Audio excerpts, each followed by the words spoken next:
అందరికీ నమస్కారం. నా పేరు శ్రీదేవి అండి. ఈ సంవత్సరం నేను రోటరీ క్లబ్ ఆఫ్ విజయవాడకి 82వ ప్రెసిడెంట్‌గా ఉన్నాను. 81 ఏళ్ళు దీనికి జెంట్సే ప్రెసిడెంట్స్‌గా ఉన్నారని. నేను ఫస్ట్ లేడీ ప్రెసిడెంట్‌ని. ఇది మాకు ఒక సంవత్సరం కాలం ఉంటుంది ఈ పదవి అనేది. దీనిలో భాగంగా మేము రోటరీ క్లబ్‌లో ఒక 5 అవెన్యూస్‌లో మేము వర్క్ చేస్తాం. ఒకటి క్లబ్ సర్వీస్ అని, కమ్యూనిటీ సర్వీస్ అని, న్యూ జనరేషన్ మంత్ అని, ఇంటర్నేషనల్ సర్వీస్ అని, వొకేషనల్ ఎక్సలెన్స్, వొకేషనల్ అవార్డ్స్ ఇవ్వటం, వొకేషనల్ మంత్ అని చెప్పి అది చేస్తాం అనమాట. ఇట్లాగా 5 ఏరియాస్లో మేము మొత్తం సంవత్సరం అంతా పని చేసుకుంటూ వెళ్తాం. అఫ్కోర్స్ ఫోకస్డ్ ఏరియాస్ ఒక 7 ఉంటాయి మాకు. సో ఈ వీటిలో భాగంగా మేమేంటంటే ప్రతి నెల 4 శుక్రవారాలు మేము కలుస్తామండి. రకరకాల వ్యక్తుల్ని రకరకాల ఫీల్డ్స్ నుంచి పిలిపించి వీళ్ళ చేత మేము మాట్లాడిస్తాం క్లబ్లో.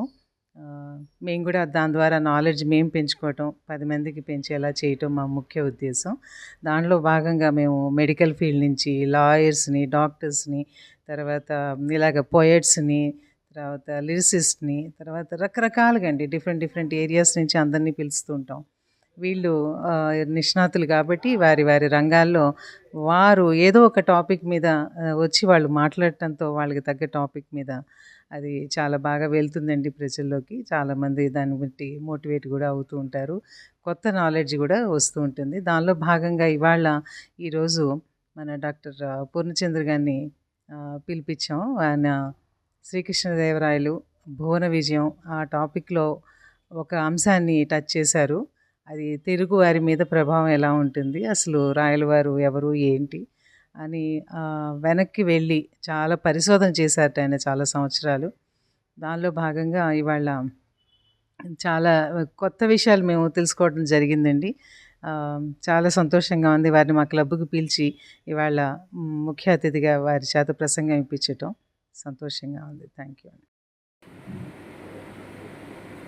కూర్చోండి, ప్రేయర్ చేస్తాను.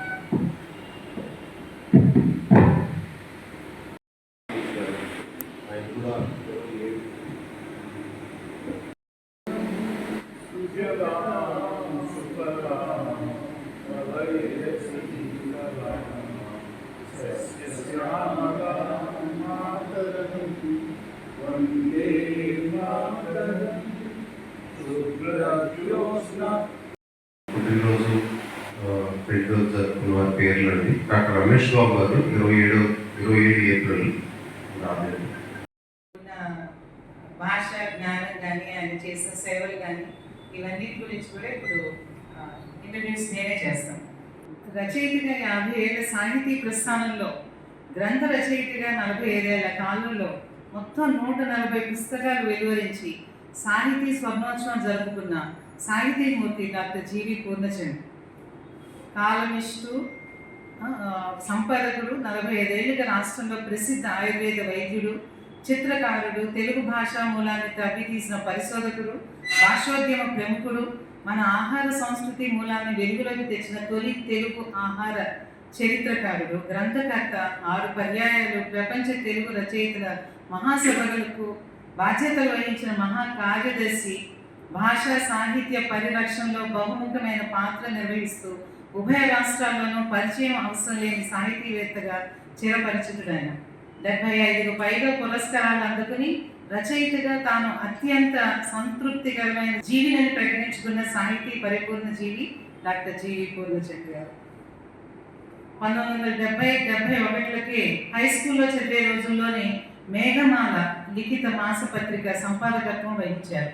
వివిధ పత్రికల్లో 40కి పైగా శీర్షికలు లేదా ధారావాహికలు రాశారు. 3000కు పైగా వ్యాసాలు రాశారు. కవితలు, కథలు, నవలలు, రేడియో నాటికలతో పాటు విమర్శన వ్యాసాలు, పరిశోధన వ్యాసాలు, జీవిత చరిత్రలు కూడా రాశారు. వివిధ యూట్యూబ్ ఛానల్స్ ద్వారా మెడికల్ ఇంటర్వ్యూలు, ప్రసంగాలు లక్షల సంఖ్యలో తెలుగు వీక్షకుల సదస్సునాన్ని పొందాయి. దేశ విదేశాల్లో వీరి వీడియోలకు అభిమాన సందోహం ఉంది. ఆంధ్రజ్యోతి ఆదివారం సంచికలో మన ఆహార సంస్కృతి మూలాన్ని తర్కిస్తూ తినరా మైమరచి శీర్షికన ఆయన వ్రాసే వ్యాసాలు Andhra Prabha, Ammanudi, Visalakshi, new science hub, Sanchika web పత్రిక ఇంకా అనేక దినపత్రికల్లో, మాసపత్రికల్లో వ్రాస్తున్న వ్యాసాలు మన భాష పట్ల, మన చరిత్ర పట్ల పూర్ణచంద్ర నిబద్ధతను చాటుతాయి. 30కి పైగా పరిశోధన బృహత్ గ్రంథాలను సహ సంపాదకత్వం వహించారు.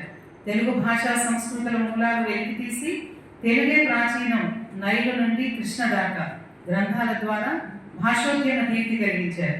లండన్ నగరంలో జరిగిన తొలి తెలుగు ప్రపంచ చరిత్ర మహాసభలో తెలుగువారి ఆహార చరిత్ర పైన పత్ర సమర్పణ చేశారు.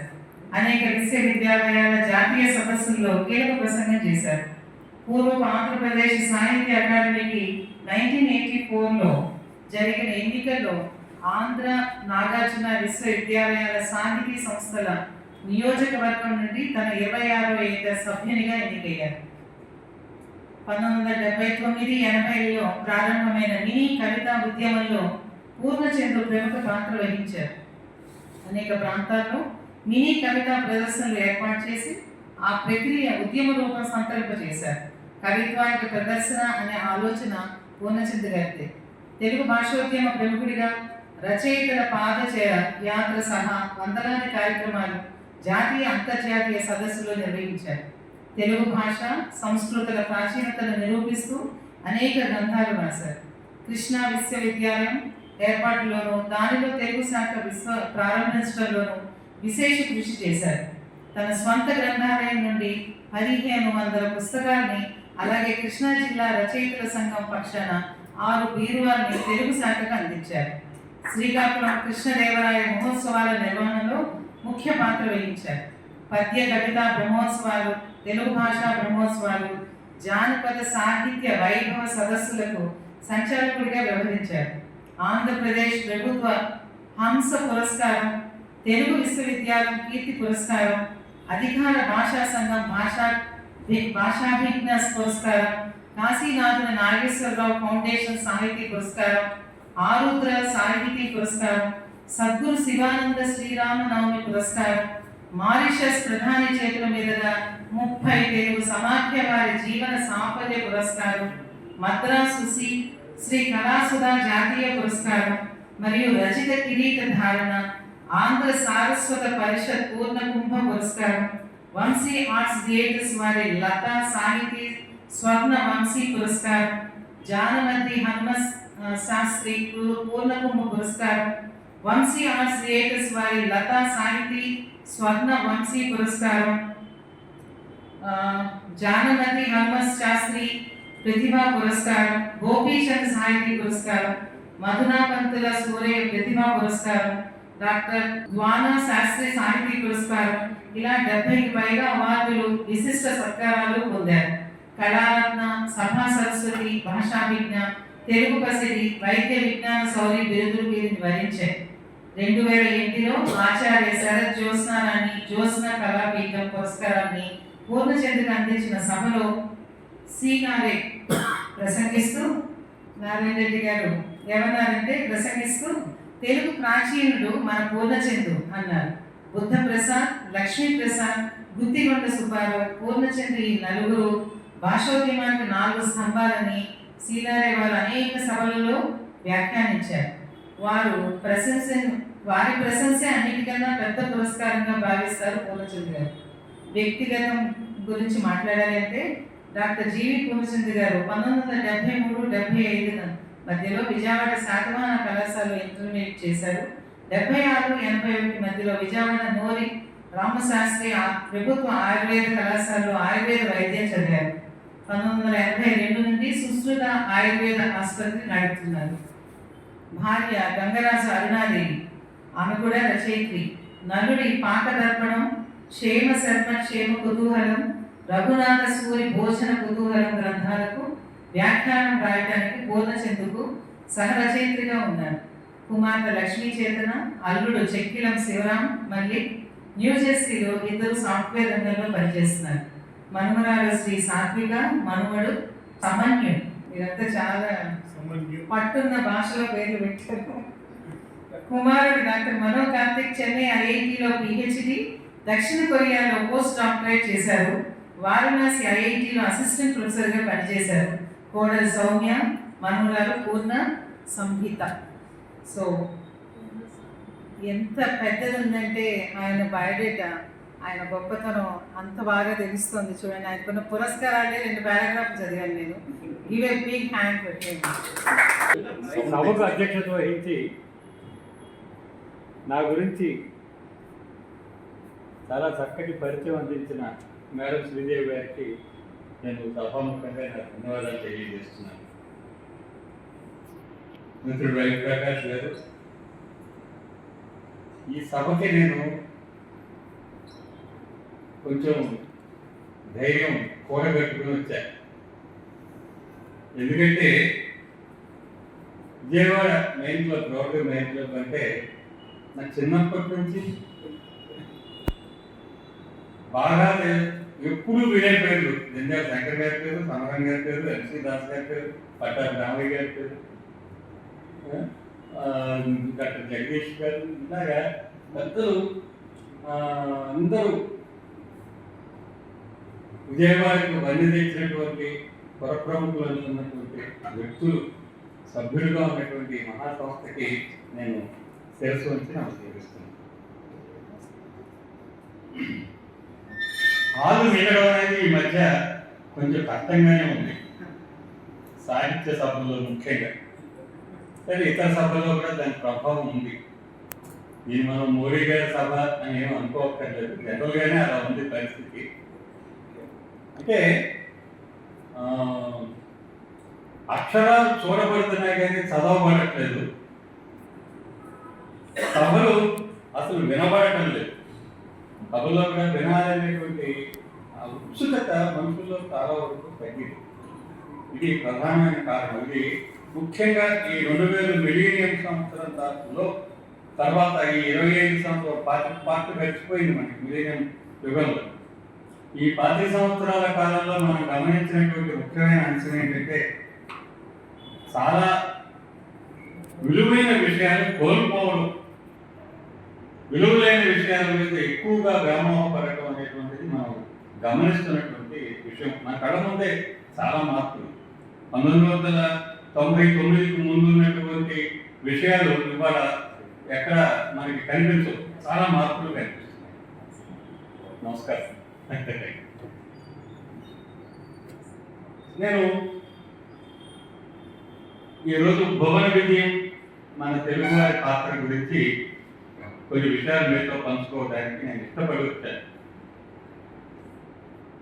సంస్కృతంలో ఒక శ్లోకం ఉంది, నా సా సభాయత్ర భాస కచ్చిత్, ఇట్లా మొదలవుతుంది. దీని అర్థం ఏంటంటే ఇసగేస్తే రానంత మంది జనం ఉన్నంత మాత్రాన అది సభ అని చెప్పినది అనిపించుకోరు.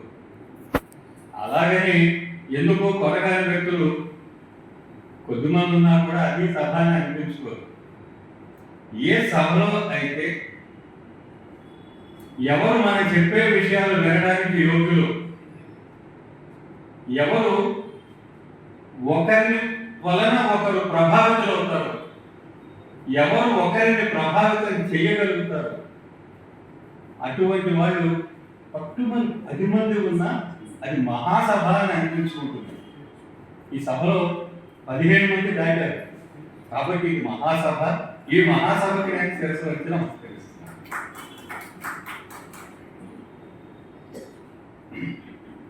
ఇవాళ మోడీ గారి సభలో అద్భుతమైన పదం వాడాడు, తెలుగులో వాడాడు. నేను అనువాదం చెప్పట్లేదు, తెలుగులోనే అన్నాడు. ఇది మనం చెయ్యాలి, ఇది మనమే చెయ్యాలి అన్నాడు. నాకు చాలా ఆశ్చర్యం అనిపించింది.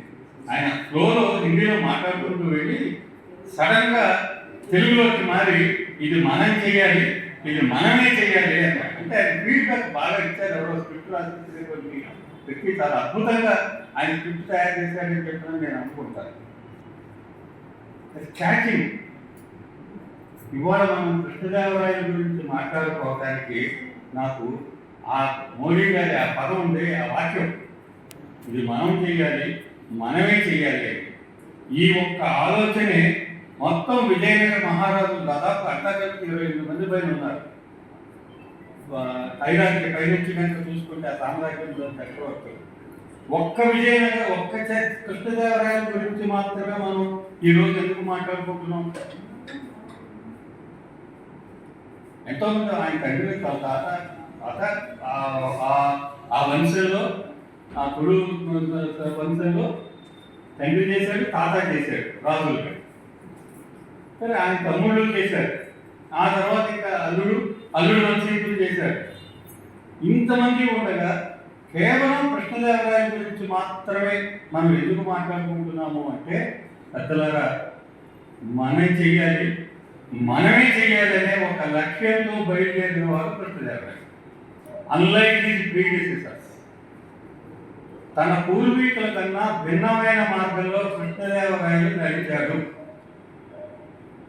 ఎలా నడిచాడు ఏమిటనే విషయాలు పక్కన పెట్టి, కృష్ణదేవరాయలు పరిపాలించిన కాలానికి పోర్చుగీసు ప్రభువులు చేయించిన సర్వే ప్రకారం వారు వచ్చినటువంటి అంచనా ఏమిటంటే, ఆనాటి మొత్తం ప్రపంచంలో అత్యధిక ధనిక సామ్రాజ్యం ఏదైనా ఉంటే అది విజయనగర సామ్రాజ్యం అని పోర్చుగీసులు నిర్ధారించారు. ఇది రికార్డెడ్. ఈ ఘనత కృష్ణదేవరాయలు పూర్వీకులకు లేదు, తర్వాత వారికి దక్కలేదు. ఒక్క కృష్ణదేవరాయల యుగమే ప్రపంచ ధనిక సామ్రాజ్యంగా విజయనగరాన్ని నిలబెట్టడంలో కృష్ణదేవరాయలు అనుసరించిన విధానాలు ఏమిటో గనక మనం ఈరోజు ఒక్క నిమిషం కనుక మనం మాట్లాడుకుంటే, ఈ రాష్ట్రం అభివృద్ధి ఎలా చేయాలో, అభివృద్ధిలో ప్రజలు ఎలా పాల్పంచుకోవాలో, ప్రభువులు ఎలా పాల్పంచుకోవాలో చరిత్ర ఎందుకంటే చదవడం, మనం కథలు చదవడానికి రాజుగారి గురించి, రాణిగారి గురించి, రాణుల గురించి ఇవి మాట్లాడుకోవడం కాదు కదా చరిత్ర అంటే. చరిత్ర నేర్పుతున్న పాఠాల గురించి మనం మాట్లాడుకోవాలి.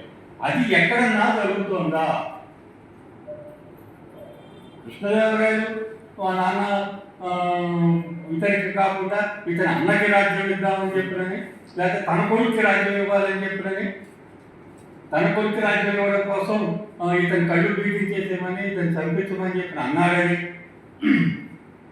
ఇతని కొడుకుని తిమ్మరుసు చంపించడానికి ప్రయత్నం చేశాడని, లేదా చంపించాడని, ఆయన బట్టి ఈయన పీడించాడని, ఈ కథలు తప్ప ఎక్కడ బేస్ ఆధారము అనేటువంటిది అసలు కృష్ణదేవరాయలకి కొనుక్కున్నాడనేదే ఎక్కడ చరిత్రలో రికార్డు. ఒకవేళ ఆ కొడుకే ఉన్నట్టయితే, అతనే చనిపోయి ఉన్నట్టయితే, మహారాజు గారు సామ్రాట్ వరల్డ్ ఫేమస్ కదా, ఆ సామ్రాట్ కొడుకు చచ్చిపోతే, సాక్షాత్తు కొడుకు 7 ఏళ్ల పిల్లలు చచ్చిపోతే, కనీసం ఇది ఒక చిన్న దానశాసనం ఉంటుంది కదండి. ఎక్కడైనా ఒక దానశాసనం ఆయన పేరుతో, కొడుకు పేరుతో ఒక నిర్మాణము, ఒక ఏదో ఒక కార్యక్రమం చేసినట్టు ఎవరో ఒకరు కావ్యాల్లో దాన్ని మెన్షన్ చేయడము, ఏదో ఒకటి ఉండాలి కదా. ఎక్కడ ఏమీ లేదు. అసలు కొడుకు పుట్టాడు అనడానికే సాక్ష్యం లేదు. పుట్టని కొడుకుని తిమ్మరుసు ఎక్కడ చంపించాడు? చంపిస్తే తిమ్మరుసుకు వచ్చే లాభం ఏంటి? ఆ రోజున కృష్ణదేవరాయలని ఎదుర్కోగలిగేటువంటి శక్తి కానీ, కుట్ర చేయగలిగేటువంటి అవకాశం కానీ ఎవరికీ లేని ఒక అసమాన యోధుడే. అంటే ఏ ప్రయోజనము లేదు. ఇటువంటి కథలతో కృష్ణదేవరాయలు సాధించిన అభివృద్ధి అనేటువంటి ఒక కోణాన్ని ఎట్లాగైతే మనం గత 5 సంవత్సరాల కాలంలో అభివృద్ధి అనే దాన్ని ఎలా మర్చిపోయామో, కృష్ణదేవరాయల యుగంలో కూడా అభివృద్ధి అనేటువంటి ఆ పదాన్ని చరిత్రకారులు తీసి పక్కన పెట్టారు. అప్పుడు దాని గురించి అసలు మాట్లాడకపోవడం అనేటువంటిది మనం గమనించవలసినటువంటి ముఖ్యమైన విషయం. దాన్ని నేను మీ ప్రస్తావన మీ ముందు నేను ఇక్కడ కొంత మనకు ఉన్నటువంటి కొద్ది సమయంలో నేను కొంత ఒకే అవేర్నెస్, అసలు చరిత్ర యొక్క ప్రయోజనం ఏమిటి అనే దాని గురించి నేను 4 ముక్కలు మీతో మాట్లాడదామని వచ్చాను. తెలుగు అదేలా అన్నా, తెలుగు ఎందుకంటే దేశము తెలుగు, తెలుగుదేశం పార్టీ కాదు, దేశము తెలుగు. ఈయన 5-6 సార్లు కొండపల్లిని జయించడం కోసం విఫల యత్నం చేశాడు. మధ్యలో వెళ్ళిపోయాడు, మళ్ళీ వచ్చాడు.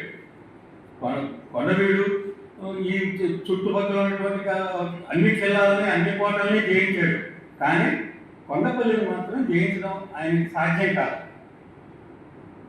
రెండోసారి వచ్చిన తర్వాత సరే అప్పటికి వర్షాలు వచ్చినాయి, యుద్ధానికి అనుకూల వాతావరణం లేదు. అందుమూలన అలా వచ్చి రేపల్ల మీదుగా కృష్ణ దాటి శ్రీకాకుళం వచ్చాడు. ఆంధ్ర మహావిష్ణు దేవాలయంలో ఆ రాత్రి నిద్ర చేశారు. గుడికి వెళ్తే నిద్ర చేయడం మనకు ఒక సాంప్రదాయం. కనీసం కూర్చుని అంటారు. ఇప్పుడు మనం గుడికి వెళ్తే కనీసం కూర్చుని అసలు అసలు అసలు సంగతి కూర్చోవడం కాదు, పడుకోవడం. ఒక రాత్రైనా 3 రాత్రులు నిద్ర చేయాలి, కనీసం ఒక రాత్రైనా నిద్ర చేయాలి. ఎందుకు అంటే అక్కడ నిద్ర చేస్తే దేవుడు మనకి కనిపిస్తాడు, కానీ ప్రత్యక్షంగా దేవుడు కనిపించకపోయినా కళలో అయినా కనిపిస్తాడు కదా. కృష్ణదేవరాయలకి కళలో కనిపించాడు సాక్షాత్తు ఆంధ్ర మహావిష్ణువు. ఆయన కథ వేరే, అది అసలు ఒక పెద్ద సబ్జెక్ట్. దాని గురించి మనం వేరే ఎప్పుడైనా అవకాశం ఉంటే ఆంధ్ర విష్ణువు అంటే ఎవరో నేను చెప్తాను. ఈ కనిపించి స్వామి ఈతో డైరెక్ట్గా మాట్లాడుతున్నాడు. నువ్వు అమ్మవారి కథని, నువ్వు మంచి కవివి, నీకు చాలా భాషలు తెలుసు, అమ్మవారి కథని రాయి, ఒక కావ్యంగా రాయి అని చెప్పడం నేపథ్యం. అది చెబుతూ అన్నాడనమాట. తెలుగు అదే, తెలుగులోనే రాయి అన్నాడు. తెలుగులోనే ఎందుకు రాయాలి అంటే తెలుగు అదే అన్నా, దేశంలో తెలుగు, నువ్వు పరిపాలించేటువంటి రాజ్యం తెలుగు రాజ్యం అన్నాడు. ఈ మాట కృష్ణదేవరాయలు రాసుకున్నాడు. నాకు దేవుడు కల్లో కనిపించి ఇలా చెప్పారు నాతో అని రాయల వారు ఆముక్తమాలగా ఇంట్రొడక్టరీ చాప్టర్స్లో అవతారికల్లో నాతో దేవుడు ఇలా అన్నాడు, ఈ దేశం తెలుగు అంటే ఈ రాజ్యం తెలుగు రాజ్యం. కృష్ణదేవరాయల కాలానికి అది తెలుగు రాజ్యం. మనం కన్నడ రాజ్యం అయినప్పటికీ, కన్నడిగుడు అయినప్పటికీ కృష్ణదేవరాయలు కూడా కన్నడం వాడే, రాజ్యము కన్నడమే, మనదేమీ లేదు. ఇది చరిత్రకారులు మనల్ని ఒక విధంగా చెప్పాలంటే పట్టించుకునే విషయం గట్టిగా చెప్పాలి. అందువల్ల మనం పక్కదారి పెట్టాం. దేశంలో తెలుగు అంటే నేను తెలుగు వల్లభుండ, నేను తెలుగువారి కులదైవాన్ని, ఆంధ్ర విష్ణువుని, తెలుగువారి కులదైవాన్ని నేను తెలుగు వల్లభుండ. తెలుగు అంటావా? తెలుగా? ఓ కండ అంటే కండ చెట్ట, పటిక బెల్లం, చాలా తియ్యలేదు. తెలుగా? ఓ కండ, ఎల్ల నురుపులు కొలువ ఎరుగవే బాసాడి, నువ్వు సామ్రాట్టువి, నీ చుట్టూ చాలామంది రాజులు, సామంతులు, ఇతర ప్రభువులు, విదేశీ ప్రభువులు, ఇతర రాజులు అనేక మంది నిన్ను రోజు నీకు శుభాకాంక్షలు చెప్పడానికి, నమస్కారం పెట్టడానికి నీ చుట్టూ గుడి ఉంటారు. వాళ్ళందరితోనూ నువ్వు వాళ్ళ భాషల్లో మాట్లాడుతూ ఉంటావు. నీకు అన్ని భాషలు వచ్చు. తెలుగు వచ్చు, తమిళం వచ్చు, కన్నడం వచ్చు, మలయాళం వచ్చు, సంస్కృతం వచ్చు. సంస్కృతం ఆయన కావ్యాలు రాశాడు. సంస్కృతం వచ్చు, పర్షియన్, ఉర్దూ కూడా వచ్చు. అందులో కావ్యాలు రాయకపోయినా ఎందుకంటే రోజు టచ్లో ఉంటారు వాళ్ళు. ఇంకా చెప్పాలంటే విదేశీ భాషలు కూడా కొంత వాళ్ళతో మాట్లాడుతూ ఉంటారు కాబట్టి దుబాతీలు పక్కన ఉన్నప్పటికీ రోజు బిజినెస్ ట్రాన్సాక్షన్స్ ఉన్నప్పుడు మనకు కాస్త మీరు అందరికీ అనుభవమే. మన రోజు ఒక విదేశీయులు మన భాషకారి వాళ్ళు మనతో మాట్లాడుతూ ఉంటే నెమ్మదిగా భాష మనకు అలవాటు అవుతుంది. కాబట్టి నువ్వు ఎన్నో భాషలు నీకు అలవాటే. ఇన్ని భాషలు నువ్వు మాట్లాడుతూ ఉంటావు, ఇన్ని భాషల్లో నీతో వ్యవహారాలు నడుస్తూ ఉంటాయి.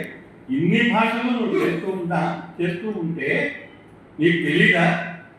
దేశ భాషలందు తెలుగు లెస్స. మనుషులందరూ మాట్లాడుతున్నటువంటి భాషల్లో తెలుగు భాష చాలా గొప్ప భాష అన్న సంగతం నా మాత్రం నీకు తెలీదా? అందుకే నువ్వు తెలుగులో రాయి అన్నాడు. తెలుగు వారందరూ గర్వించవలసినటువంటి ఒక గొప్ప, ఇది సాక్షాత్తు దేవుడే నాకు చెప్పాడు అన్నాడు. నా అభిప్రాయం చెప్పిన దేవుడి అభిప్రాయం అన్నాడు. ఇక్కడ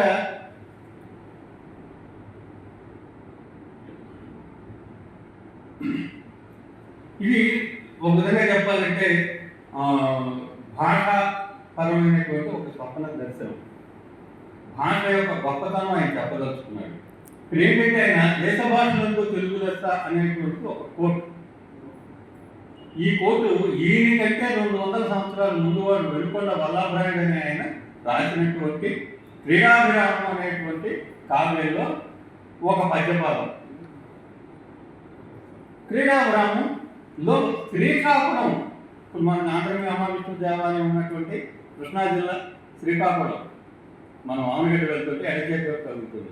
కృష్ణా జిల్లా శ్రీకాకుళానికి సంబంధించినటువంటి చాప్టర్ ఒకటి క్రీడాభిరామంలో ఉంది. వెలుకొండ వల్లభరాయుడు రాశాడు. ఆయన కాదు శ్రీనాథుడు అని కొందరు, శ్రీనాథుడు కాదు వల్లభరాయుడు అని కొందరు, పండితుల మధ్య వాగ్వివాదాలు ఉన్నాయి. ఆ ప్రకరణంలో ఈ పదం వచ్చింది, దేశ భాషలందు తెలుగు లెస్స అని. కృష్ణదేవరాయలు ఆ శ్రీకాకుళం వెళ్ళినప్పుడు ఎవరికైనా వల్లభరాయుడు గుర్తొస్తాడు. శ్రీకాకుళం మీద ఆయన రాసిన చాప్టర్ గుర్తొస్తుంది. అందులో దేశ భాషలందు తెలుగు లెస్స అనే కోర్టు కూడా అప్పటికే చాలా పాపులర్ కాబట్టి మనం కూడా అప్పుడప్పుడు తగ్గేదేలే అంటూ ఉంటాం సార్. అట్లాగే సినిమా డైలాగ్ మన మీద ఎట్లా ప్రభావం ఉంటాయో అట్లాగే ఆయన మీద ఆ డైలాగ్ యొక్క ప్రభావం ఉంది. ఈ పద్యంలో 4వ పాదంగా దాన్ని ఆయన చక్కగా చదువుకుని ఆయన స్ఫురించింది, ఉపయోగించేది. ఇది ఆయన కాపీ కొట్టడం కాదు, అప్పటికి పాపులర్గా ఉన్నటువంటి ఒక కోర్టుని, ఒక కొటేషన్ని ఆయన దీంట్లో చక్కగా ఉపయోగించాడు. కాబట్టి నువ్వు తెలుగులో అమ్మవారి కథ రాయి అని చెప్పాడు. దీని మీద మీకు చాలా విచిత్రమైన ఒక చిన్న మాట నేను చెప్తాను. వేటూరి ప్రభాకర్ శాస్త్రి గారు ఒక చక్కటి వివరణ రాశారు. ఇది బయట పెద్దగా పండితులకు కూడా నోటీసులకు వెళ్ళనటువంటి పాయింట్ అన్నమాట. మీరు తెలుగు అక్షరాలు ఏమన్నా తీసుకోండి, ప్రతి అక్షరం కూడా ఎడమ వైపు తిరిగి ఉంటుంది. వా రాయాలనుకోండి, ఎడమ పక్కకి తిరిగి తలకట్టు వస్తుంది. ఏ అక్షరం తీసుకున్నా హల్లులు ఎడం పక్కకి తిరిగేవి అత్యధికంగా ఉంటాయి. అందుకని తెలుగు భాషని వామావర్త లిపి అంటారు. అంటే ఎడం వైపు అక్షరాలు తిరిగి ఉండేటువంటి లిపి అని అంటారు. ఈ వామావర్తం అనేది ఎడం వైపు అమ్మవారి స్థానం. సో వామాచారం అంటే శక్తి ఆరాధన, అది అమ్మవారికి సంబంధించినటువంటి ఆ శక్తి ఆరాధనలో ఒక భాగం అన్నమాట. కాబట్టి తెలుగు అక్షరాలు ఎడమవైపుకి తిరిగి ఉండేటువంటి అమ్మవారికి స్థానమైనటువంటి, అమ్మవారికి ఇష్టమైనటువంటి లిపి కాబట్టి, అమ్మవారికి ఇష్టమైన భాష కాబట్టి అమ్మవారి కథను నువ్వు తెలుగులోనే రాయి అని స్వామి ఆదేశించినట్టుగా మనం దీన్ని భావించాలి అని వేటూరి ప్రభాకర్ శాస్త్రి గారు చాలా అద్భుతమైనటువంటి వివరణ. ఇది మనం నేపథ్యం, కృష్ణదేవరాయల వారి నేపథ్యం. ఆముక్తమాలిక మనం ఏదో అలాగ పుస్తకం తీసుకుని అలా చదువుకుంటూ వెళ్ళగలిగేటువంటి గ్రంథం కాదు. కృష్ణదేవరాయలు లాంటి ఒక అసమాన ప్రతిభా సంపన్నుడు, యోధుడు అయినటువంటి ఒక చక్రవర్తి ఇంత అద్భుతమైనటువంటి కవిత్వం రాస్తాడా, రాయగలడా అనేటువంటిది ఇప్పటికీ చాలా మందికి సందేహం. ఆయన రాసుంటాడండి, అవుతున్నారు రాయించుకుంటాడు అనుకునేవాళ్ళు ఎక్కువ. ఎవరితో రాయించుంటాడు, ఎవరు రాసుంటారు, అంత గొప్ప కావ్యం రాయగలిగే మనగాడు ఎవరు ఉన్నారు? 777 కార్ అర్థంగా ఉంది. 777 ఏంటిది? సారీ అండి, మధ్యలో కారు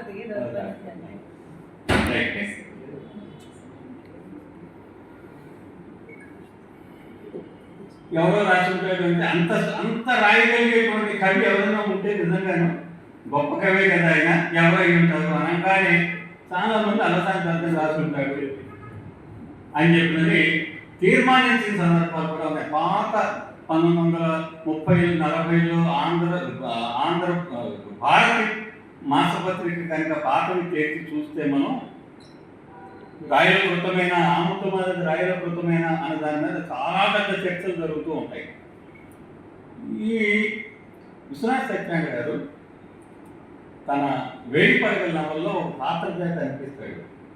రాయలవారు రాయలేదు, ఇంకెవరో రాశారు, పెద్దనే రాసి ఉంటాడు అంటే ఇంత అద్భుతమైన సోయగాలు కలిగిన ఒక్క పద్యమైన అలసాని పెద్దన గారు తన మనుచరిత్రలో ఎందుకు రాయలేకపోయాడు అని అడిగిస్తాడు ఆ నవల్లో పాత్ర చేత. అంటే అంత అసమానమైనటువంటి ప్రతిభా ఉత్పత్తులు మనకి రామవంశ మార్గంలో కనిపిస్తాయి. కాదు ఎవరో తమిళుడు రాశాడు, వైష్ణవ ప్రముఖుడు ఎవరో రాశారు అని ఒక వాదన కూడా ఉంది. అంత ప్రముఖ తమిళ పండితుడు తన తమిళంలో అటువంటి కావ్యాన్ని ఎందుకు సృష్టించలేకపోయాడు అనే ప్రశ్న కూడా సమాధానం ఉంది. కాబట్టి సోషల్ కాన్షియస్నెస్ అని మనం అనేటువంటిది ఒక సామాజికమైనటువంటి అంశాలు ఎన్ని ఉన్నాయో ఆముక్తమాలకులు దాదాపుగా ప్రతి పద్యం ఒక సోషల్ హిస్టరీ, ఒక సాంఘిక చరిత్ర అని చెప్పుకోవచ్చు. అంత అద్భుతమైనటువంటి విషయాలు దాంట్లో మనకు కనిపిస్తాయి. ఇప్పుడు మనం విజయనగర చరిత్ర దాన్ని మూలపడినటువంటి దాని ధ్వంసమైనటువంటి తీరు మీద మీరు ఎవరైనా హంపి క్షేత్రం చూస్తున్నట్టయితే, హంపి శిథిలాలు కనుక చూస్తున్నట్టయితే చాలా ఆలోచనలు వస్తాయి మనకి.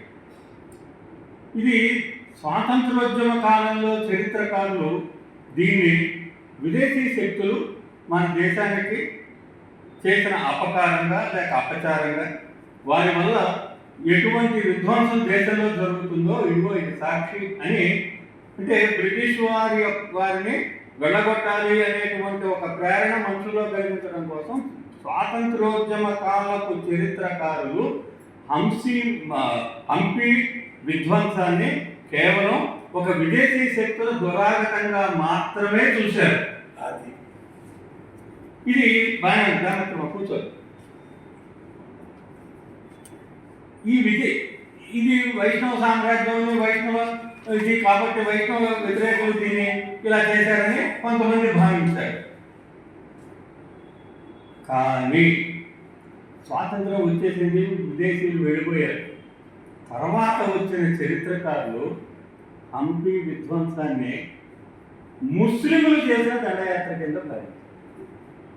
అంటే అదొక దోపిడీ చేసి దోపిడీ చేసి ఇంటిని ధ్వంసం చేసి వెళ్ళాడు. దోపిడీ చేసి జరిగింది, ఇది దొంగతనం జరిగింది అనేది మాత్రమే మనం మాట్లాడుకోవాల్సిన సబ్జెక్టు. కానీ స్వాతంత్ర అనంతరం వచ్చినటువంటి పరిశోధనల యొక్క లక్ష్యం ఎటు డైవర్ట్ ఏంటంటే ఆ దొంగ ఏ కులం వాడు, ఏ మతం వాడు అనేది చూడటం మొదలైంది. ఇప్పుడు రోజు ఒకడు అరెస్ట్ అవుతున్నాడు. అరెస్ట్ అవ్వగానే ఆ వార్త చదవగానే మనందరిలో కూడా వీడు ఏ కులం వాడు అని చూస్తున్నాం. వాడు ఏ కులం వాడు అంటే దొంగ పని చేశాడు అంతవరకు వాడి కులంతో మనకు పని ఏమిటి? ఇది స్వాతంత్రం వచ్చిన తర్వాత చరిత్ర విశ్లేషణలో దొంగతనంగా ప్రవేశించిన ఒక దుర్మార్గపు ధోరణి. దీనివల్ల అసలు రాయలవారు ఎవరు, ఆయన సాధించిన అభివృద్ధి ఏమిటి, ఏ అభివృద్ధిని వారు ధ్వంసం చేయడానికి ప్రయత్నం చేశాడు, ఆయన అభివృద్ధిని ఎలా సాధించాడు అన్న విషయాల మీద ఎటువంటి చర్చ జరగకుండా పలానా కులం వాడు, పలానా మతం వాడు ధ్వంసం చేశాడు అన్నదాని మీద ఫోకస్ పెట్టడం అనేటువంటిది చరిత్రలో జరిగిన అపచారంగా నేను కరెక్ట్ కాదు కదా. చరిత్రను అధ్యయనం చేయవలసిన తీరు అది కాదు కదా. ఇది మనకు జరిగినటువంటి అంశం. సరే, విజయనగర సామ్రాజ్యం మత సామ్రాజ్యం కాదు. మంచి విజయనగర సామ్రాజ్యం మత సామ్రాజ్యం కానే కాదు. ప్రపంచంలోనే అత్యధిక సంపన్న అభివృద్ధి చెందిన సామ్రాజ్యం. ఈ సామ్రాజ్యంలో మీకు ఒక చాలా గొప్ప పాయింట్ ఒకటి చెప్తాను. విజయనగరం అభివృద్ధికి 3 అంశాలు ప్రధానమైనవి. అందరికీ తెలుసు, స్పైసెస్. విజయనగరానికి ఎక్కువ డబ్బు సంపాదించి పెట్టే స్పైసెస్ మలబార్ తీరం, మలయాళం, తమిళ ప్రాంతాల్లో స్పైసెస్ విజయనగరాన్ని రిచ్ అని చేసే. కానీ అదొక్కటే కారణం కాదు. అదొక్కటే కారణం కనుక అయినట్టయితే ఇప్పుడు మనం తమిళులు పట్టుకోలేం. ఎందుకంటే అన్నిటికీ మేమే అంటారు కదా, విజయనగర సామ్రాజ్యం మా వల్లే పెరిగింది అంటారు వాళ్ళు. కానీ ప్రపంచ మార్కెట్లో, ఆనాటి వరల్డ్ మార్కెట్లో, వరల్డ్ ట్రేడ్లో విజయనగరాన్ని ముందు వరుసలో నిలబెట్టిన స్పైసెస్ కాదు. స్పైసెస్ యొక్క డిమాండ్ ఆ తరువాత కాలంలో వచ్చింది. 1611లో గ్లోబ్ అనే వారిలో బ్రిటిష్ వారు మచిలీపట్నంలో మొట్టమొదట మూతలు దింపుకుని బట్టల వ్యాపారిగా వచ్చినటువంటి రోజులు. తర్వాత స్పైసెస్ యొక్క వ్యాపారం పెరిగింది. విజయనగర సామ్రాజ్యం కాదని స్పైసెస్ ప్రైమరీ ట్రేడ్ పాయింట్ కాదు. ఆనాడు ప్రధానమైనటువంటి విజయనగరాన్ని ధన సంపన్నం చేసినటువంటిది వజ్రాలు. అంగళ్ళ రత్నాలు అమ్మినారట ఇసట, నారాయణ రెడ్డి గారి పాట. అంటే నిజమేనా? నిజమేనంటే ఉంది. ఇప్పటికీ బజార్ ఉంది, మార్కెటింగ్ బజారు. అది అంత ధ్వంసమైనా ఈ బజార్ ఇదే అని చెప్పి చూపిస్తారు మనకి హంపి దీంట్లో. ఈ వజ్రాల గనులు కేవలం ఆంధ్రప్రదేశ్లో మాత్రమే ఉన్నాయి.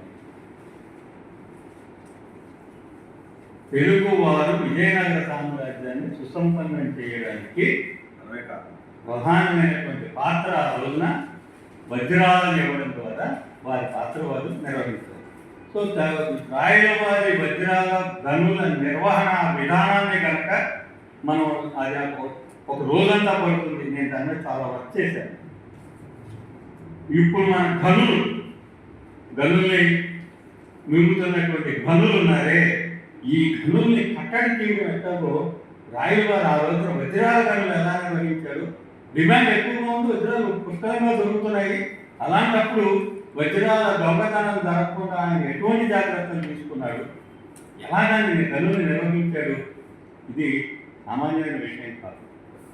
కేవలం రాయల వారికి చెందినటువంటి ఒక గొప్ప మేధా సంపన్నమైనటువంటి విధానం. ఇంకా మూడోది విజయనగర సామ్రాజ్యాన్ని సుసంపన్నం చేసినది గంధపు చెక్క, అది కన్నడ. అంటే తమిళ మలయాళ ప్రాంతాలు స్పైసెస్ని, వజ్రాలు తెలుగువారు, గంధం చెక్కలు కన్నడం వారు. ఈ ముగ్గురు వల్ల మూడు విభాగాలుగా విజయనగర సామ్రాజ్యం ప్రపంచ సంపన్న దేశంగా మారి ఈ మూడింటిని గుర్తించి వీటి ద్వారా వాణిజ్యము పెంచగా నేలవలెను అని చాలా స్పష్టంగా చెప్పారు కృష్ణదేవరాయలు. ఆముక్తమాల్య గారు ఒక నీతి చెప్పారు. రాజు ఎలా పరిపాలించాడో ఒక చాప్టర్ ఉంది ఆముక్తమాల్య గారు. Dos and don'ts by a king చాలా గొప్పగా చెప్తాడు అన్నమాట. అందులో పరిపాలన ఎలా ఉండాలి అంటే వాణిజ్యం పెంచేలాగా ఉండాలి అన్నాడు. 500 ఏళ్ల క్రితం ఈ మాట ఇప్పుడు వాణిజ్యం పెంచగా ఏడవాలని అని చెప్పనని అనేది అమెరికా వారి సిద్ధాంతం కూడా. కానీ మనం అమెరికా వారితో వ్యాపారస్తుడికి వ్యాపార ధోరణి అంటే మనం దాన్ని విమర్శిస్తున్నాం. కానీ రాయవారు చెప్పింది అదే. ఇప్పుడే జాతి అభివృద్ధి చెందుతుంది. మనం గ్లోబలైజేషన్లో ఒక భాగం అవ్వాలి అంటే మనం ఆ స్థాయికి ఉండాలి. లేకపోతే మనం ఎక్స్ప్లాయిట్ అయిపోతాం. మనల్ని ఎక్స్ప్లాయిట్ చేస్తారు. మనం ఎక్స్ప్లాయిట్ చేయగలిగే స్థితికి మనం ఎదగాలి. అది మనం చేయాలి, మనమే చేయాలి. ఇది రాయలవారి సిద్ధాంతం. అందుకని ఆయన తండ్రి కానీ ఆయన తాత కానీ ఇంకా పూర్వపు రాజులు కానీ చెయ్యని చాలా ఘనకార్యాలు కృష్ణదేవరాయలు సాధించి చూపించారు. అభివృద్ధి అనేటువంటి విషయాన్ని మనం పక్కన పెట్టి ఎన్నో రకాలుగా మనం మాట్లాడుకుంటే ఏదో ఉపయోగం. ఇవాళ ఆధునిక ముఖ్యంగా AI ఆర్టిఫిషియల్ ఇంటెలిజెన్స్ని ఉపయోగించుకోవడం గురించి మొట్టమొదటి మన వాళ్ళే మాట్లాడారు. తర్వాత మోడీ గారు మాట్లాడారు. ఆ తర్వాత ఇప్పుడు ట్రంప్ గారు కూడా మాట్లాడుతున్నారు. మన వాళ్ళు టెక్నాలజీలో చాలా ఉపయోగించుకోవడంలో చాలా ముందుకు వచ్చారు. మా గురువు గారు శంకర్ గారు ఆయన 91వ జన్మదినోత్సవం సందర్భంలో అద్భుతమైన సంచిని తీసుకొస్తున్నారు. సంచిని తీసుకొస్తుంటే ఒక చిన్న 4 మాటలు దాని మీద ఆయన మీద నేను రాద్దామని చెప్పినది. నేను ఆర్టిఫిషియల్ ఇంటెలిజెన్స్ ఉపయోగించాను. ఎన్ని అద్భుతమైన విషయాలు దొరికాయేమో. ఆయన మేయర్గా ఉన్నటువంటి 5 సంవత్సరాల కాలంలో జరిగిన విషయాలన్నీ నేను సంపాదించుకోగలిగాను, చర్చించగలిగా, దాన్ని చూడగలిగా, చదవగలిగా. పరిశోధకుడికి ఇవాళ ఆర్టిఫిషియల్ ఇంటెలిజెన్స్ చాలా అద్భుతమైనటువంటి సమాచారం ఇస్తుంది. దాన్ని మనం ఉపయోగించుకోవడం, అడిగి తెలుసుకోవడం మీద మనం దాన్ని సక్రమంగా ఉపయోగించుకోగలగాలన్నమాట. అలాగే వైద్య రంగంలో కూడా ఆర్టిఫిషియల్ ఇంటెలిజెన్స్ ఒక ఎక్స్రే ఇచ్చేసేస్తే ఆర్టిఫిషియల్ ఇంటెలిజెన్స్ దీంట్లో ఏముంది చెప్పంటే పెద్ద డాక్టర్ కూడా చూడని గమనించని బయట చెప్తుంది. ఇలాగ చాలా చాలా ఉపయోగాలు ప్రయోజనాలు ఆర్టిఫిషియల్ ఇంటెలిజెన్స్ ద్వారా ఇవాళ ఎంతో ప్రపంచం ముందుకు వెళ్ళిపోతుంది. ఉపయోగించుకోకపోతే మనమే వెనకబడతాం. ఇదే రాయలవారి సిద్ధాంతం. ఆయన ఆయన మనం ఎక్స్ప్లాయిట్ చేసే స్థితికి వెళ్ళాలన్నాడు. ఎందుకు సుల్తాన్లు ఆయన ఏమీ చేయలేకపోయారు? సుల్తాన్ల ఆలోచన విధానం ఆ రోజున అభివృద్ధి మీద లేదు, దోపిడీ మీదే ఉంది. ఈయన సుల్తాన్ దోచుకోవాలన్న రీతిలో పరిపాలన చేయాలి, అదే తేడా. ఆయన చుట్టూ బహమానీ సుల్తాన్లు కానివ్వండి, మిగతా సుల్తాన్లు కానీ ఎవరు కూడా ఈయన వాళ్ళని దోచుకోవాలన్న పద్ధతిలో కాకుండా తనను అభివృద్ధి చెందాలన్న కోణంలో ఆయన పరిపాలన చేశాడు. కాబట్టే ఆయన అభివృద్ధిని సాధించాడు. ఇది రాయలవారి గురించి మనం చర్చించవలసిన ముఖ్యమైన కోణం అని చెప్పినది నేను భావిస్తున్నాను. ఇకపోతే తిమ్మరుసు గురించి కూడా మనకు ఉన్నటువంటి కథలు చాలా భయంకరమైనటువంటి కథలు. తిమ్మరుసు అంటే మీరు రెస్టారెంట్ అనేటువంటిది వ్యవస్థ రాయలవారి కాలంలోనే వచ్చింది. అక్కలవాడ అని చెప్పినాడు దాన్ని. అక్కలవాడ అంటే అన్ని రకాలు దొరికేటువంటి స్థానం అని అర్థం. అక్కడ దూరం వాడటానికి దొరుకుతాయి, మిగతా పనులకి దొరుకుతాయి, వగేరాలకి అన్నీ ఉంటాయి. అక్కడ అన్నీ ఉంటాయంటే విదేశీయులు విపరీతంగా విదేశీయులు వ్యాపారం కోసం వస్తున్నప్పుడు వాళ్ళకి కావాల్సినటువంటి, మీకు గుర్తుందో లేదో ఏవిఎస్ రెడ్డి గారు కరెక్ట్గా ఉన్నప్పుడు ఈ మన ఏ హోటల్ అది 5 స్టార్ హోటల్ కాదు ఇక్కడ మన కాదు దాని పేరు మార్చారు, కాందారి హోటల్ పెట్టినప్పుడు సార్ మిత్రులు విజయవాడ పౌరుల్ని ఎందుకు ఇప్పుడు విజయవాడకి 5 స్టార్ హోటల్స్ ఎందుకు ఇప్పుడు మనకి అని ఆయన ప్రశ్నించారు. విజయవాడ వాణిజ్యపరంగా ఎదగాలి అంటే ఇక్కడ 5 స్టార్ హోటల్ ఉండాలి అని చెప్పిన ఆయన ఒప్పించారు ఇక్కడ నాయకుల్ని, కానీ ఇక్కడ అప్పటి ప్రతిపక్ష నాయకుల్ని కదా. దేశం ఎదగాలి అంటే అన్ని సౌకర్యాలు కావాలి. మనం అనుకుంటాం మన దేశం మనకి మళ్ళీ ఎందుకంటే అంటే ఎవరి పెట్టినట్టు ఎవరు డబ్బున్నాడు దోచి పెట్టడం ఇదంతా ఇట్లా మనం నెగిటివ్గా ఆలోచిస్తున్నాం. తిమ్మరుసు మంత్రి గారు బహుశా ఈయనకి గట్టి మాట్లాడి అన్ని పాటలు కానీ అష్టదిగ్గజాల ద్వారా మన భాష సంస్కృతి కృష్ణదేవరాయల ముందు వెనక ఉన్న సంస్కృతి కానీ భాషా సాహిత్యం మీద ఉన్న ప్రణాళిక కానీ ఈనాటి తరానికి ఎంతమంది మనసుల్లోకి మెదడులోకి ఎక్కించుకుంటారని అది తక్కువ. జంజాల శంకర్ గారు వయసు వాళ్ళు ముందు తర్వాత మా పైన 40-50 కట్టుబడి ఈనాటి తెలుగు సాహిత్యం మీద కూడా పట్టు లేకుండా ముందుకెళ్తున్నారు. 10th దాకా మాత్రమే తెలుగు చదివి ఎంట్రో సత్యనారాయణ వచ్చే శాస్త్రికి వెళ్ళి నేను ఎస్ఆర్ఆర్ కాలేజీలోనే పీజీ క్లాస్ చెప్పాను. కృష్ణ పీజీ పెట్టి కొబ్బరివారి ఏ ఒక్క నామం మొదటి ఎంపీలు చేసి మన తెలుగు వారు ప్రపంచ నవలా సాహిత్యం ఏ ఒక్క నవల చేసి అలాంటి మహానుభావుడు. ఆయన నవల చదివి రాహుల్ గోపాల్ గారు నవలాకారుడు ఆయన 3వ జ్ఞానపీఠ అవార్డు అయ్యింది. 2 నారాయణ గారు నాకు యూనివర్సిటీ. ఆయన ఎంత రీసెర్చ్ చేస్తే ఆయన ఈరోజు చెప్పిన విషయాలు మనం ఇప్పటివరకు ఎక్కువ పుస్తకాలను చదువుకోలేదు. మనకి ఏ టీచర్ కానీ లెక్చరర్ కానీ చెప్పిన విషయాలు కావాలి. అంతటి జ్ఞానం నాలెడ్జ్ ఉంది ఆయన అంత రీసెర్చ్ చేసి ఈరోజు మనకి ఇటువంటి విషయాలు చెప్పడం అనేది మనం చేసుకున్న అదృష్టం అని అనుకోవాలి. ఈరోజు వచ్చిన వాళ్ళందరూ ఆయన ద్వారా ఈ విషయాలు తెలుసుకొని, అంటే ఇక్కడి నుంచి మనం ఎప్పుడైనా శ్రీకృష్ణదేవరాయల గారి గురించి మాట్లాడాలి అంటే we are well inform. Until now we are half informed or less informed. We are better informed to talk about. So ఆయన ఈ విషయాలు మనతో షేర్ చేసుకుని మనతో ఈ టైం స్పెండ్ చేసినందుకు రోటరీ క్లబ్ విజయవాడ తరఫున మోన్చిత్ గారికి హృదయపూర్వక ధన్యవాదాలు. Thank you. తిమ్మర్స్ అంటే ఒక క్రేజ్. రాయవారి అంటే మనకి ఎన్టీఆర్. అట్లా ఉండేది. ఆ కథలే చూడటం, ఆ భువన విజయం, అసలు అదే మాకు తెలిసిన చిన్నప్పటి నుంచి చూసే సినిమాలను బట్టి. కానీ రాయుడు గారి గురించి తెలియని విషయాలు తెలుసుకున్నాం ఇవాళ. తెలుగు వాళ్ళే అనేది ఇవాళ బాగా తెలిసింది. మిగతావన్నీ పక్కన పెట్టండి, చాలా కొత్త విషయాలు, తెలియని విషయాలు తెలిసినాయి సార్. మీ పరిశోధన మటుకు హ్యాండ్స్ ఆఫ్ అండి. చాలా చాలా సంతోషంగా ఉంది మా క్లబ్కి రావడం, మాకు ఇవన్నీ చెప్పడం.